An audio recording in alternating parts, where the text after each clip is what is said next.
Olá, tudo bem com vocês? Sejam todos bem-vindos ao nosso módulo E-Social, nosso malvado favorito. A gente está aqui para simplificar para você. Veio aí o E-Social simplificado, nós vamos falar um pouco dele, vamos ver se ele foi tão simplificado assim, mas o mais importante, aqui com a Descomplica, nós trazemos para você numa linguagem muito simples, muito leve, com algumas demonstrações para facilitar o seu entendimento no dia a dia. Então, vamos começar a nossa primeira aula aí do E-Social para você saber um pouquinho desse conceito, do contexto, da onde ele veio. Chega de teoria, não é a nossa intenção, então não vou ficar enchendo vocês aqui de diversas legislações. Vamos ao que interessa, ao que realmente impacta o seu dia a dia. Eu aposto que você já fez dezenas de cursos por aí e continuou falando, eu não estou entendendo o E-Social, eu não consigo absorver, eu não trabalho com isso e eu não consigo ver uma ligação com o departamento pessoal. Pois é, quando eu falei meu malvado favorito, é porque vocês vão ter a noção aqui no nosso curso de que o E-Social sim veio para facilitar a vida do DP. Por que ele ainda não facilitou? Porque muitas obrigações continuam ali sendo entregues, a gente ainda não conseguiu substituir tudo que ele prevê substituição. E também alguns que ele já substituiu, o próprio empregador, o próprio RH decide que quer continuar fazendo. Um exemplo, a CTPS física. Outro exemplo, a ficha de registro. O CAGED, eu vejo pessoas até hoje falando, eu continuo entregando o CAGED por questão de segurança. Então, se a gente não deixar as práticas antigas de lado e realmente adotar o que as instruções normativas nos traz, realmente vai ser um acúmulo de atividades. O departamento pessoal ele já tem muita atividade, prazos super curtos, então eu sugiro para vocês que a partir de hoje, o que caiu, o que não é mais obrigatório, deixem de lado. Vamos fazer só o que o E-Social exige, que o governo exige. Então é sério. Acredite, o E-Social ele veio para substituir no mínimo 15 obrigações acessórias.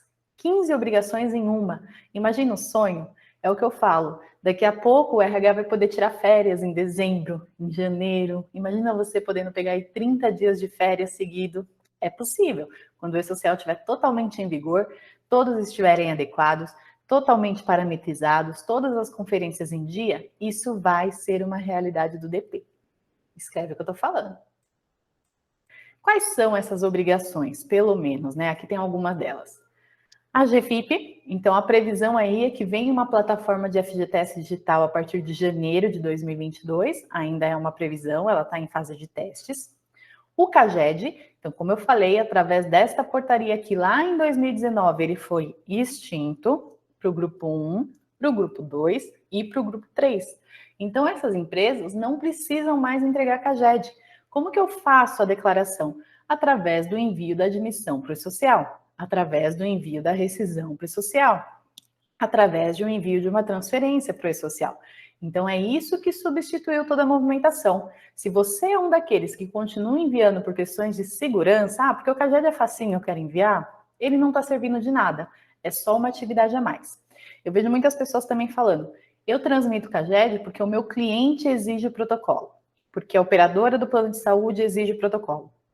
Sabe o que você faz? Em vez de enviar o protocolo do CAGED, você envia para ela esta portaria aqui, ó, 1127, de 15 de 10 de 2019. Essa portaria deixa bem claro que o CAGED ele foi substituído pelo E-Social. Então, qual é a comprovação de que você enviou? É o envio do 2.200. É o envio, de repente, de uma admissão preliminar 2190. É envio de uma rescisão para o E-Social. Então, isso sim é uma comprovação. O CAGED não mais.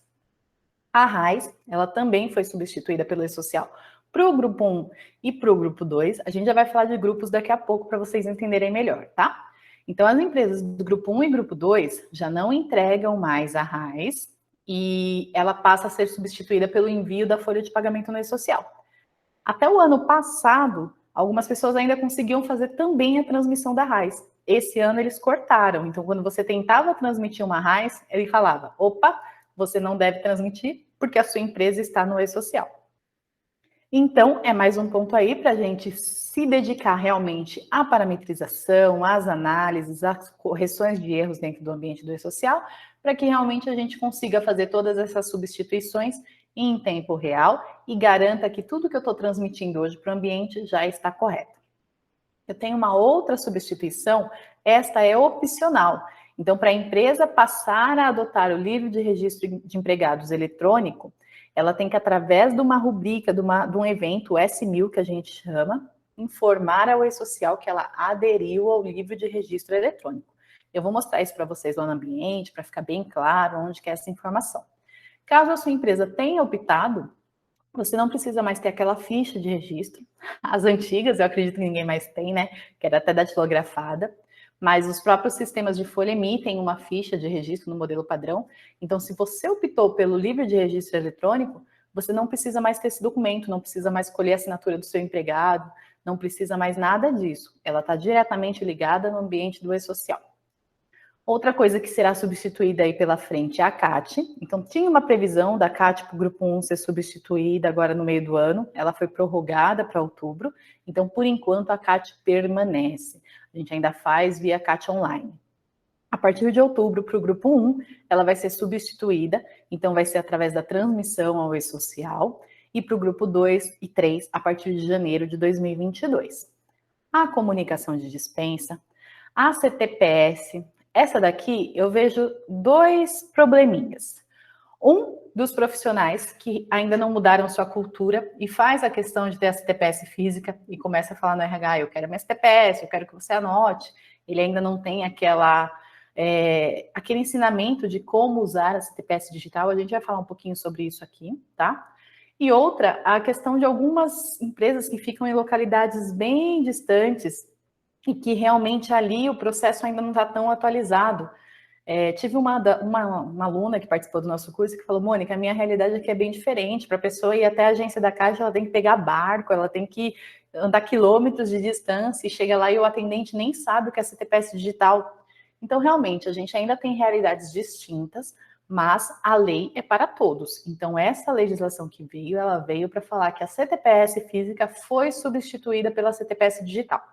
Tanto que hoje, nenhum órgão do Ministério do Trabalho, nada disso, emite uma segunda via, faz uma emissão de carteira. Então, é tudo online, através do CPF da pessoa. Tá? Então, hoje o CPF ele predomina. Caso você consiga, por favor, mude a cultura da sua empresa. Tente trabalhar enquanto os profissionais estão ativos, porque é muito difícil você mudar essa mentalidade no momento da rescisão. Nesse momento, ele já está ali estressado, está ali muito bravo com o RH, então não é um momento oportuno para você falar, e falando nisso, agora não tem mais baixa na carteira. Então, trabalhe isso enquanto os seus profissionais estão entrando na empresa ou estão ativos na sua empresa. Outros pontos que serão aí substituídos pelo E-Social. O PPP, Perfil Profissiográfico Previdenciário, ligado à área de Medicina, Saúde e Segurança do Trabalho. A DIRF ainda está naquela, vai ser social, vai ser FDRINF, mas será sim substituída. A DCTF, Declaração de Débitos e Créditos Tributários. O quadro de horário, o MANAD. MANAD, poucas pessoas tiveram aí habilidade com ele, não é uma coisa tão prática. Ainda alguns fiscais pedem e vão pedir por algum tempo, até que toda a folha de pagamento esteja 100% no E-Social. A GRF, que vai ser ligada aí à questão da GFIP, né, da substituição da FGTS digital. A GPS, para algumas empresas, as empresas do Grupo 1 já foi totalmente substituída pela DARF Previdenciária, emitida lá na DCTF Web. Para as empresas do Grupo 2A também já foram substituídas. Para as empresas do Grupo 2B e Grupo 3, muda de GPS para a DARF Previdenciária a partir da competência outubro de 2021. Então, até a competência setembro, continua recolhendo via GPS, aquela emitida pela Cefip ou avulsa, mas a partir de outubro de 2021, não mais. Tem que fazer o recolhimento através da DARF Previdenciária. E a folha de pagamento, que também vem a ser substituída aí totalmente pelo E-Social. E aí, voltando um pouquinho para falar da CTPS digital. O maior problema é a gente dar a instrução necessária a todos para saber como baixar o aplicativo, como utilizar. Tem pessoas aí que realmente são mais humildes, que não conhecem ou não têm um aparelho celular para mexer, ou não têm uma internet à disposição. Então, é interessante que o RH faça uma campanha em um apoio a esses profissionais para que ela realmente consiga ensiná-los a como utilizar. Porque toda a informação que você transmite hoje para o E-Social, ela alimenta essa CTPS digital. Então, lá na página do Emprega Brasil, tem o passo a passo de como fazer o cadastro, de como utilizar a CTPS digital. É um passo a passo muito bom, muito bem feito, e que realmente vai no detalhe de como faz esse cadastro. Então, a minha sugestão, invista nessas campanhas de atualização, Ajude seus colaboradores a fazerem o cadastro aqui nesse site. Instruam ele de que tudo que vocês estão transmitindo hoje de movimentação deles alimenta o e-social. E um recado muito importante aqui para vocês, tá? Revisem toda a sua tabela de cargos versus CBO. Não sei se já aconteceu com vocês. Algumas pessoas, por exemplo, é contratada como analista administrativo 1 e vai lá na CTPS Digital e não está com essa função, está com uma função da família do CBO. Ou então acontece também com contabilidade, alguma coisa assim, que vai ligada à parte de contabilista, à parte de supervisor contábil. Por quê? Porque a CTPS Digital, ela alimenta a função através do CBO. Então, a função do CBO, ela não tem lá escrito analista administrativo júnior, analista administrativo pleno. Ela tem uma família de CBO que representa várias funções ali dentro. Então, isso é uma realidade, a gente tem que conviver com ela. E o que nós devemos falar aí para os profissionais? Que o CBO dele está correto, que pertence àquela família, e que aonde que ele pode comprovar exatamente a função caso ele precise? Através do contrato de trabalho e através do demonstrativo de pagamento. São dois locais que você tem realmente a função cadastrada no seu sistema, a função acordada com esse funcionário. Então, ele não precisa se preocupar se na CTPS digital dele não está exatamente a mesma função. Mas é claro, tome cuidado. Por exemplo, esses dias teve uma dúvida aí que surgiu, porque me trouxeram que na CTPS digital estava constando o CBO e a função como faxineiro. Só que a pessoa, ela não era um faxineiro, ela era uma ajudante de estoque, de reposição de supermercados. Então, eu indiquei o CBO correto para que a pessoa realmente adequasse, porque não tinha nada a ver. Ele não era faxineiro de fato, então eu tinha que buscar um CBO vinculado àquele auxiliar de estoque, aquele repositor de supermercados. Então, é muito importante fazer essa revisão, tá bom? Vou acessar esse site aqui para mostrar para vocês o passo a passo. Na sequência, eu vou mostrar para vocês como consulta a família do CBO, lá no site do Ministério do Trabalho. E aí a gente vai dar uma pausa para vocês respirarem, relaxarem, para a gente dar sequência com a aula 2. Combinado? Então vamos lá, vamos acessar esse site aqui do Emprega Brasil. Então, este é o passo a passo disponibilizado lá no site do Ministério da Economia. E verifique aqui que ele vai dar cada instrução necessária, como baixar o aplicativo, o que você tem que digitar na busca pelo aplicativo. Depois ele te informa o que você vai fazer quando acessar as telas desse aplicativo, o acesso pelo gov.br. Ele vai te falar em seguida para você teclar no botão entrar. Ele vai te informar como você faz os seus cadastros devidos, a autorização de uso de dados pessoais, muito importante hoje em dia com a LGPD. Conhecem a LGPD? Lei Geral de Proteção de Dados Pessoais. Agora, a partir de agosto, totalmente em vigor, a partir de agosto de 2021. Então, ela já está vigente desde o ano de 2020, mas a partir de agosto ela passa a autuar e notificar as empresas. Então, é muito importante que tudo que você tenha, que utilize dados sensíveis, dados pessoais, que você realmente tenha o termo de consentimento da pessoa autorizando aquela utilização. Então, aqui você tem que autorizar essa questão dos usos de dados pessoais. Ele te informa para você informar o CPF, cadastrar uma senha, clicar em continuar, selecionar lá os retornos de CAPTCHA, aceitar a política de privacidade. Ele vai fazer algumas perguntas de validação para ter certeza que você é você mesmo. Depois ele vai criar sua senha para acesso ao gov.br. E em seguida ele já vai te dar aí a habilitação para sua CTPS digital. Então, aqui você vai ter as informações das últimas anotações na sua CTPS, então você vai ter os dados de admissão, os dados do vínculo, a ocupação para o CBO e o cargo. Clicando em uma dessas opções, você vai ver de uma forma mais abrangente o que a empresa transmitiu para o e-social. Ele fala para você sobre o detalhamento do seu contrato de trabalho, inclusive que se você encontrar alguma divergência, você pode indicar essa divergência, então você vai clicar nesse ícone e vai indicar se há alguma divergência no seu contrato. Enfim, esse passo a passo, ele é muito útil, é importante que vocês baixem, entrem lá no site, basta digitar no Google, passo a passo da CTPS digital, e vem esse passo a passo. Você pode ou não adaptar o formato da sua empresa, ou utilizar ele mesmo, porque ele é próprio do governo, para que você ajude seus profissionais a fazerem a baixa desse aplicativo e comece a utilizar a partir dali direto pelo aplicativo da CTPS. Você deixa a CTPS física de lado, tá bom? Então vamos lá, vamos utilizar, vamos trazer a tecnologia a nosso favor, é muito importante, assim vocês vão conseguir realmente respirar mais na área do departamento pessoal. Agora, Vou mostrar para vocês como que faz a consulta do CBO lá no site do MTE e o que que é a família que a gente estava conversando, o que que sobe para a CTPS digital, combinado?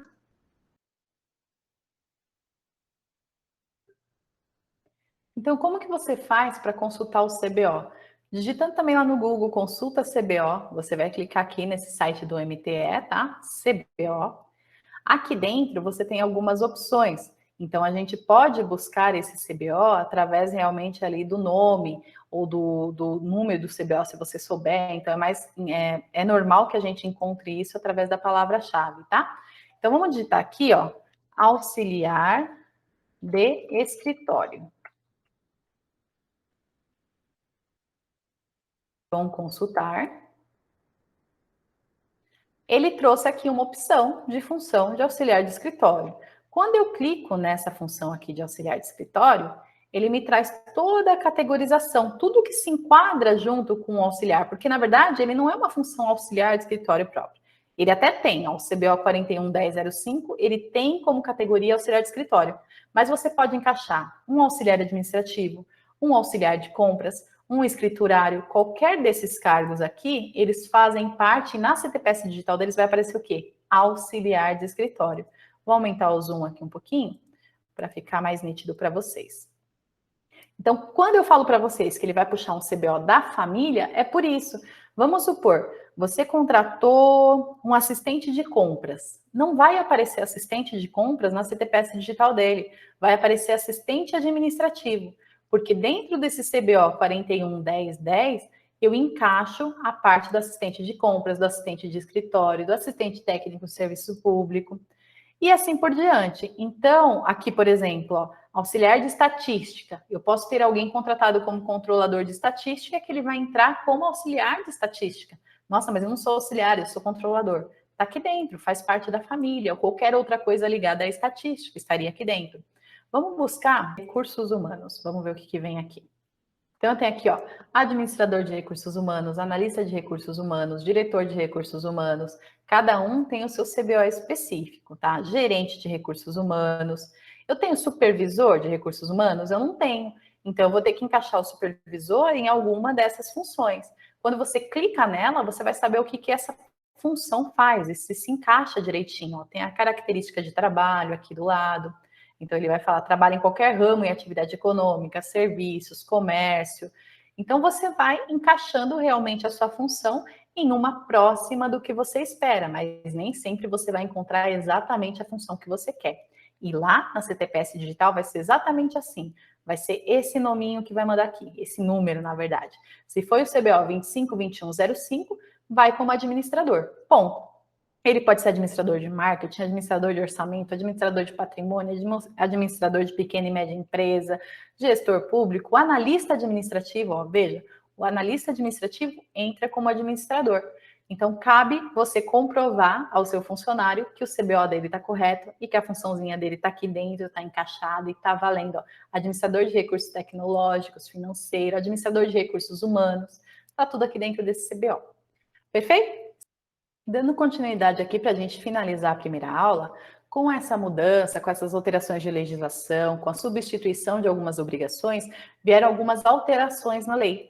Uma delas, por exemplo, é com relação ao quadro de horário. Nós tínhamos aí o artigo 74 da CLT, que previa que o horário de trabalho deveria constar no quadro da empresa. Então, ele falava aí nesse artigo 74 que o horário de trabalho constará de quadro, organizado conforme o modelo expedido pelo ministro do Trabalho, Indústria e Comércio, e afixado em lugar bem visível. Imagina, né, pessoal? Assim como a gente tinha que expor a GPS também, deixar algumas coisas fixas no quadro.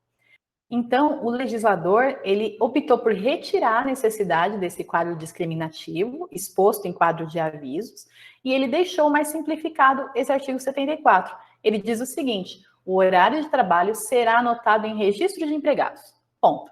Então, se você transferiu, se você transmitiu para o social o horário de trabalho do seu funcionário, ok, você está atendendo a legislação. Aonde está essa lei? Nesta Lei 13.874 de 2019. Então, ela tirou a obrigatoriedade de ficar colando em quadro de aviso o seu quadro de horário de trabalho. Ele não impõe mais essa obrigatoriedade. Uma outra alteração realizada é que, neste mesmo artigo 74, parágrafo 2º, ele passa a dizer que os estabelecimentos com mais de 20 trabalhadores, antigamente esse artigo dizia 10 trabalhadores, seriam obrigados a anotar a hora de entrada e saída em registro manual, mecânico ou eletrônico. Então, agora só é obrigado realmente a registrar o ponto de alguma forma a partir de 20 trabalhadores, e antes era 10. Mesmo que não seja mais obrigatório, é sempre bacana que a empresa tenha um meio de comprovar aí o controle de jornada. Por quê? A possível reclamatória trabalhista, a empresa tem aí subsídios para comprovar se realmente ele fazia horas extras, se você pagava direitinho essas horas. A partir do momento que a gente deixa esse controle totalmente de lado, fica um pouquinho mais difícil de provar num processo trabalhista que você realmente fazia ou não fazia, pagava ou não pagava. Mas pela lei, só é obrigado a ter esse controle de registro de ponto agora a partir de 20 colaboradores, tá? Agora lá desde 2019, tá bom? Nesse parágrafo 7.4, no parágrafo 3º do artigo 7.4, previa que se o trabalhador...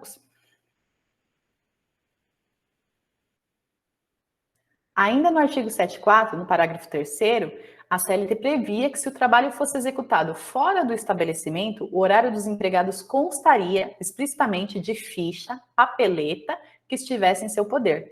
Só que, novamente, né, com a intenção de trazer para a atualização, para a modernidade, ele foi refeito, esse parágrafo 3º, e ele diz que se o trabalho for executado fora do estabelecimento, os horários dos empregados constará no registro manual, mecânico ou eletrônico em seu poder. Então, hoje em dia, a gente tem diversas formas de controle de ponto, tem o controle à distância, tem o controle por aplicativo, se na empresa tem por biometria. Então, ele trouxe aí uma atualização desse artigo 74, no parágrafo 3º, porque antes dizia apenas sobre ficha ou papeleta. E agora ele trouxe manual, mecânico ou eletrônico. Então, foi mais uma modificação que a legislação fez para se adequar à nossa modernidade, né? E, por fim, o parágrafo 4º foi inserido no artigo 74, não tinha esse parágrafo, e ele passou a permitir a utilização do registro de ponto por exceção. O que é o ponto por exceção? Se você tem um horário padrão de trabalho, então o seu trabalho é das 8 às 5, todos os dias com 1 hora de intervalo para almoço. Se você cumpre isso, ok. Se você passa do horário, naquele dia você passa a ter um controle de ponto. Então, de segunda a sexta eu trabalho das 8 às 5 e na quarta-feira eu fiz hora extra. Eu teria esse controle de ponto somente na quarta, que comprova que eu fiz hora extra. Ou algum dia específico eu saio mais cedo. Então, aquele dia eu registro algum meio do meu ponto para que realmente eu comprove que eu tive horas a menos ou horas a mais. Então, esse registro foi inserido no parágrafo 4º aí do artigo 74. Mas ele só é válido se tiver um acordo individual escrito, ou convenção coletiva, ou acordo coletivo de trabalho. Então, a empresa não pode simplesmente mudar, falar para todo mundo parar de marcar o ponto e tá tudo bem. Não, ela precisa ter esse acordo firmado com o funcionário. Olha, Mônica, a partir de hoje você não precisa mais marcar seu ponto, você vai pertencer aí ao parágrafo 4º do artigo 74 da CLT, onde o seu registro de ponto será por exceção. Quando você tiver alguma ocorrência no seu ponto, aí você marca. Caso contrário, tá tudo bem, estamos quites aí que o seu horário está sendo cumprido das 8 às 5. Muito cuidado, como eu falei, tudo que você não tem controle fica mais difícil de provar. Então, cabe à empresa decidir se é viável para ela ou não utilizar este ponto por exceção. Mas veio essa modernidade aí. E para a gente fechar a aula 1, o que é importante saber? Que o e-social ele traz mudança nos processos e mudança na cultura da empresa. Ele pouco alterou a legislação. Como a gente foi passando, algumas alterações ocorreram, mas ele praticamente não mexeu na CLT. O que o e-social faz? Ele faz com que você transmita em tempo real e assine embaixo tudo que sua empresa está fazendo. Então, sabe quando a gente fazia uma admissão retroativa? Hoje em dia, se você fizer retroativa, está evidente no e-social que você está fazendo.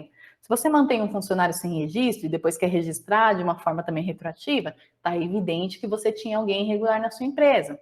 Se ele sofre um acidente e você não transmite CART, não vai estar evidenciado no e-social e vai estar muito mais fatídico ali que você atrasou aquele envio. Se ele tem uma função que exige um treinamento específico e você não transmitiu aquele treinamento para o e-social, você vai estar descumprindo. Então, tudo que já era previsto na legislação, o e-social coloca ali em tempo real e através do certificado digital, quando vocês transmitem, a empresa está assinando embaixo, se responsabilizando por aquela informação. Então, de tudo que tem no e-social, de todas as dificuldades que a gente fala que encontra, o mais difícil, acreditem, é mudar a cultura. As pessoas estão adaptadas com aquele jeitinho brasileiro. Eu estou adaptado que sempre foi assim. O supervisor está adaptado a enviar, de repente, um fechamento em atraso. A gente está adaptado a fechar um ponto eletrônico de 15 a 14 do mês seguinte, mesmo sabendo que a legislação diz que o período de fechamento correto é de 1 a 30. Então, tudo que a gente está adaptado a dar nosso jeitinho brasileiro, o e-social está de olho e ele pode realmente te notificar, beleza? Mas não se preocupem, vocês serão responsáveis por essa mudança de cultura e é importante que todos os departamentos participem disso. Deem as mãos. Não é uma atividade apenas do RH. É do financeiro, é da medicina e segurança do trabalho, é do dono da empresa, da portaria, de todo mundo. Todo mundo junto, com certeza, vai fazer dar certo essa implementação. Ok? Bom, na próxima aula a gente dá continuidade ao nosso tema aí do e-social para que você saia sem nenhuma dúvida sobre esse nosso malvado favorito. Até já!